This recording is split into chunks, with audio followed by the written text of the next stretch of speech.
Deliberations continue on the frequency and speed of a future train service. Well, now we're learning the OPP has no evidence to support those claims. Incredible discovery for a Syrian refugee. 5 world-class illusionists. One incredible show. Congratulations are in order for high school hockey. How are you working to communicate more with the public? What do you say to those people, David, and how do you reassure your constituents that you will in fact be there when they need you? Say you can get an agreement going in 6 months from when you get elected. How is that possible? Aside from calling out the Liberal government, really, what have you done to address this issue? Who would this be accessible to if it were to be approved? Well, earlier this morning, QP told Global News Peterborough that decision was, quote, absolutely wrong. And now those workers are outside MPP Dave Smith's office to deliver that message themselves. Live from the scene, Tricia Mason joins us. Tricia, pretty loud out there right now. What are you hearing from those education workers? Check on the forecast. Not as humid as it is in that pool, Teresa, outside right now. So glad you are joining us because Kaylee Bador has started a debate that is going to end in a fist fight, I'm sure. Kaylee Bador is back with her nonsense on Monday.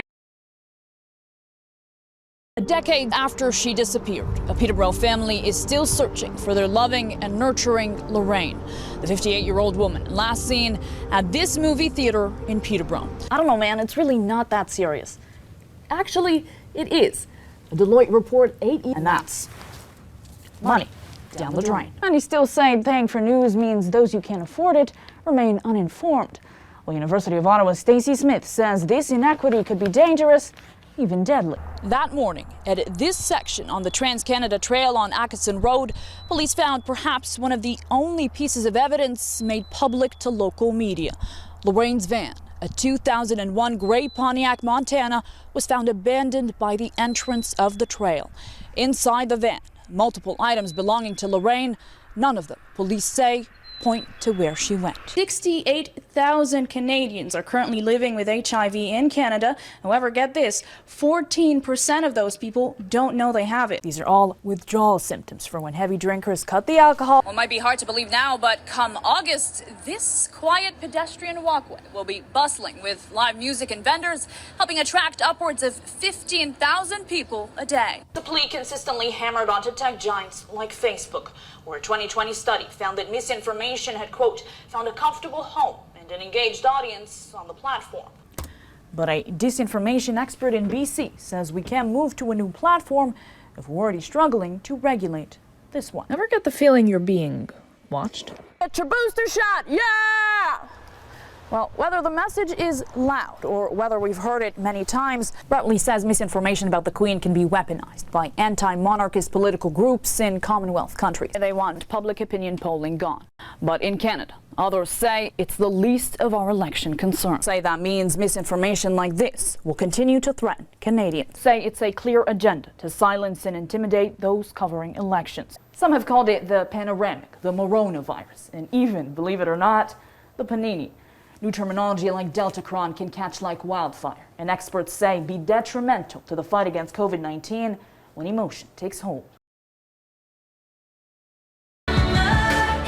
Well, it's a cruel summer no more for Taylor Swift fanatics like David Valentin. If I'm successful at seeing Taylor in Canada, it'll be my 4th time seeing Taylor Swift. Fan reaction exploding on social media Thursday with the news that Taylor is playing 6 shows in the 6th, although that isn't until November 2024. This is the email people are receiving right now to register for the sale. Get everyone you know to register with Ticketmaster, says Valentin, and plan ahead. Book your hotel now.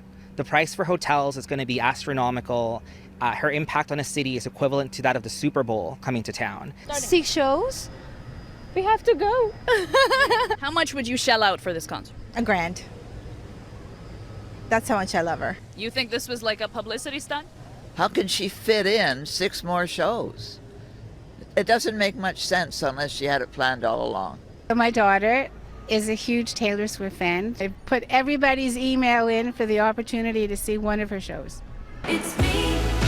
Hi. Because it's not only 6 nights, but it's the last 6 nights of the tour. So people coming from across Canada, from into the US to come here. And these are people that'll be making a trip of it. Spending money on food, hotels, and boosting the local economy in late November, says Andrew Weir, a time when business is usually slowing down. I'm not like that big of a fan of her, so...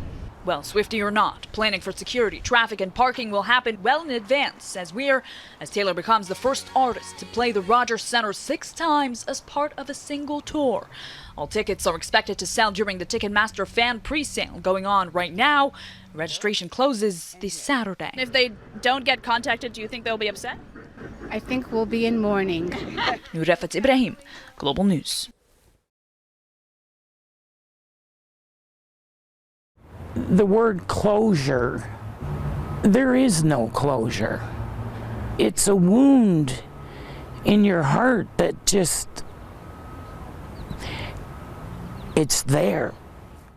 The last time Antonia Walton spoke to her sister Lorraine Roach, she says they'd been arguing, as all siblings do, over something silly. She dropped me off at home and I said, I'll talk to you later. And that's the last time I saw her. 6 weeks later, Lorraine would go missing. The siblings used to talk on the phone weekly. But this time, when Anne heard the news, she was hopeful Lorraine would still turn up and call her phone. Days turned to weeks, weeks to months, months to 10 years. Anne's phone never rang. Her sister Lorraine never to be heard from again. I love you. I miss you. I wish you were here.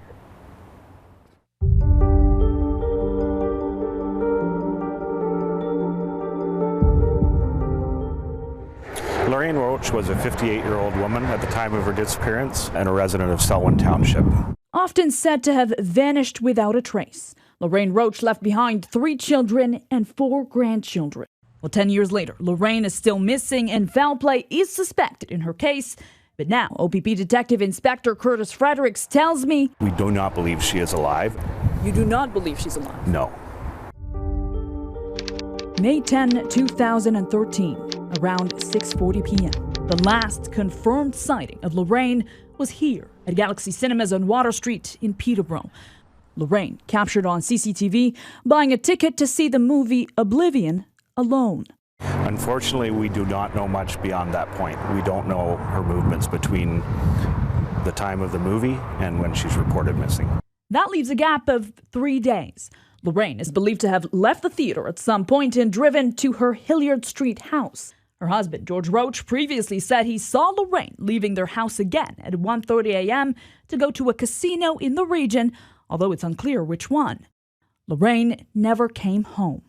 After 3 days, on May 13th, 2013, her husband told OPP, who then declared Lorraine missing, prompting a search. That morning, at this section on the Trans-Canada Trail on Atkinson Road, police found perhaps one of the only pieces of evidence made public to local media. Lorraine's van, a 2001 gray Pontiac Montana, was found abandoned by the entrance of the trail. Inside the van, multiple items belonging to Lorraine. None of them, police say, point to where she went. Now, several ground searches have been conducted throughout this area. Police aren't saying what led them to search this area. We're really concerned for her well-being. She's been missing over a week now. Lorraine Roach was last seen at 1:30 in the morning. The longer we go, the fewer the tips that we do receive. 10 years and no sign from Lorraine. Anne says her sister would never go this long without contacting her, which is why, despite the lack of answers, she also believes Lorraine is dead. What do you think Lorraine deserves? She deserves not to be forgotten, and she deserves to have her case solved. Well, after all these years, police still believe someone knows something about what happened to Lorraine. OPP are offering a $50,000 reward for information leading to the arrest and conviction of the persons responsible for the disappearance of Lorraine Roach. If you have any information, contact Peterborough County OPP or Crime Stoppers. Noor, Ibrahim, Global News.